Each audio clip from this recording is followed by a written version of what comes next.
دیکھیے ہمیں یہ کہا گیا عمران خان صاحب کے حوالے سے 3 اکتوبر کو آخری ان سے ملاقات ہوئی اور یہ کہا گیا کہ اب 19 اکتوبر سے پہلے ان سے ملاقات نہیں ہوگی۔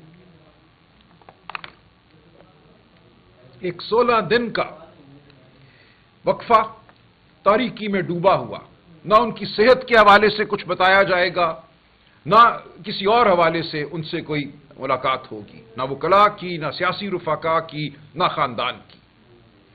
8 اکتوبر کو ان سے ایک میٹنگ طے تھی، جو جیل مینول کے تحت ایک حق تھا خاندان کا ان سے ملنے کا، ایک قاعدہ ہے جو دیا ہوا ہے قانون میں، اس حوالے سے عدالتوں کے فیصلے بھی ہیں بالخصوص عمران خان صاحب کے حوالے سے کہ ان کی ملاقاتوں پہ قدغن نہیں ہوگی۔ 8 کو وہ نہیں مل پاتے، ان کی میٹنگ جو طے شدہ تھی اس کو منسوخ کر دیا جاتا ہے۔ ان کی ایک ہمشیرہ جو آزاد ہیں اب بھی، باقی 2 تو جیل میں ہیں جن کو ناحق گرفتار کیا گیا، وہ آتی ہیں اسلام آباد، میں ان کی طرف سے ایک پٹیشن دائر کرتا ہوں، وہ ہائی کورٹ میں لگتی ہے۔ ہم یہ استدعا کرتے ہیں کہ انسانی رویوں کے تحت آپ ایک ہمشیرہ کو یا ایک ایسے ڈاکٹر کو جس پہ انہیں اعتماد ہے خان صاحب کو اور ان کے خاندان کو، ان کو 20 منٹ کے لیے صرف ملنے دیجئے خان صاحب کو، تاکہ جو کروڑوں لوگ پاکستان میں اس وقت تشویش میں مبتلا ہیں ان کی تشویش ختم کی جا سکے۔ عدالت نے بدقسمتی سے ہماری درخواست رد کی۔ میں پورا دن اس دن عدالت میں بیٹھا، 4 بجے ہمیں بتایا گیا، 9 بجے صبح ہماری جو استدعا تھی وہ سنی گئی کہ ہمیں قابل غور نہیں سمجھا گیا ہماری استدعا کو۔ ہم آئے باہر، ہماری پولیٹیکل کمیٹی نے ایک ہنگامی اجلاس کیا، اس میں ہم نے یہ فیصلہ کیا کہ اب ہمیں احتجاج کرنا ہے، ہم قانونی راستہ اپنا چکے، کوئی اور آگے ہمیں راستہ نظر نہیں آتا، ہم عمران خان صاحب کو 16 دن ان کے رحم و کرم پر نہیں چھوڑ سکتے۔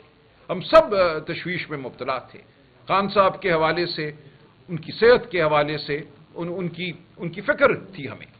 تو ہم نے یہ فیصلہ کیا 11 تاریخ کی شام کہ ہم 15 تاریخ کو اسلام آباد میں ایک احتجاج کریں گے۔ اب اس کے بعد کیا ہوا؟ بہت سوال اٹھے ہیں، میں سمجھتا ہوں ہمیں جواب دینا چاہیے ان سوالات کا۔ ایک بیانیہ ہے سوشل میڈیا پہ، یوٹیوب پہ وہ قائم کیا گیا، ہم پہ غداری کا الزام لگایا گیا، ہم پہ بزدلی کا الزام لگایا گیا۔ تو اب میں سمجھتا ہوں ضروری ہے کہ ان تمام الزامات کو دیکھا جائے، کس حد تک ان الزامات میں صداقت ہے اور کس حد تک معاملہ کچھ اور تھا۔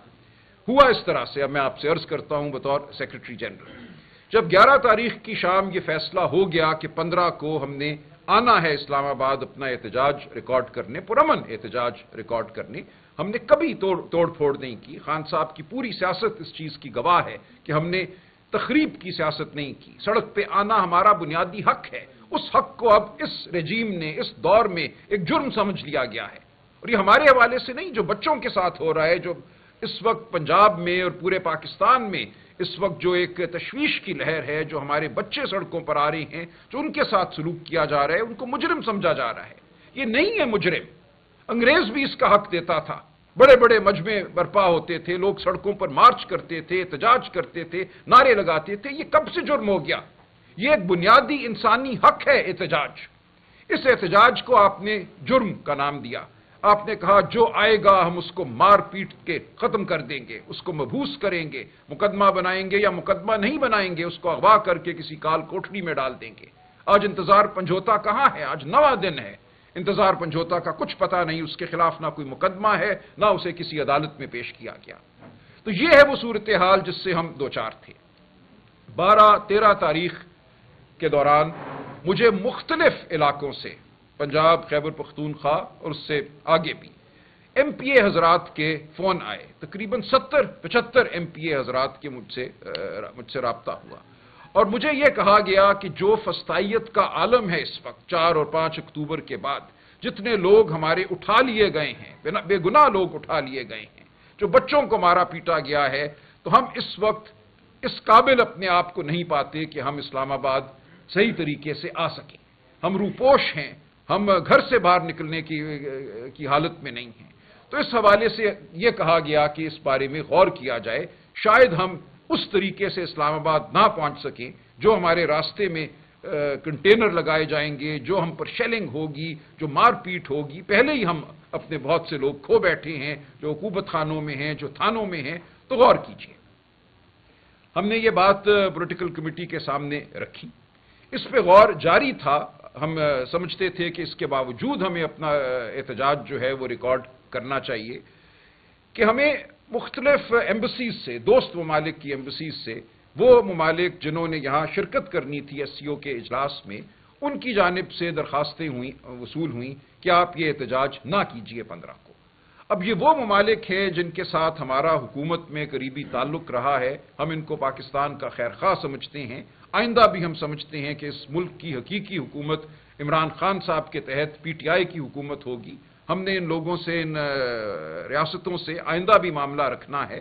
ان کی درخواست کو ہم بیک جنبش قلم مسترد نہیں کر سکتے تھے. یہ بھی ایک واقعہ تھا جس کو ہم نے سامنے رکھا. اسی طرح ہمارے جو اس وقت آئین کی بقا میں جو ہماری جد و جہد ہے، اس میں جو ہمارے حلیف ہیں مولانا فضل الرحمان اس میں سر فہرست ہیں. ان کا کردار جو ہمارے سامنے آیا ہے، جو انہوں نے ثابت قدمی دکھائی ہے، یہ میں سمجھتا ہوں انشاءاللہ قائم رہے گی اور پاکستان کی تاریخ میں سنہرے حروف میں لکھی جائے گی. ان کی جانب سے بالخصوص ایک درخواست آئی کہ یہ نہ کیجیے آپ. ہم نے کوئی اس پہ جواب نہیں دیا حتمی ان کو، لیکن یہ تمام معاملات ہم نے سامنے رکھے پولیٹیکل کمیٹی کے کہ اب ہمیں کیا کرنا چاہیے. ہمارے سامنے خان صاحب کی صحت، ان کی زندگی سب سے مقدم امر تھا. ہم سمجھتے تھے کہ یہ کہہ دینا کہ ان سے ملاقات نہیں کرائی جائے گی، معالج کو نہیں ملایا جائے گا، یہ غلط رویہ تھا. اس کے خلاف احتجاج ہمارا حق تھا. 14 تاریخ کے دوران مجھ سے اور دیگر ہماری لیڈرشپ کے افراد سے رابطے ہوئے حکومت کی جانب سے، اور یہ کہا گیا کہ آپ ڈاکٹر عاصم یوسف کو بلوا لیجئے، ہم دیکھ لیں گے، انشاءاللہ ان کی ملاقات ہو جائے گی. جو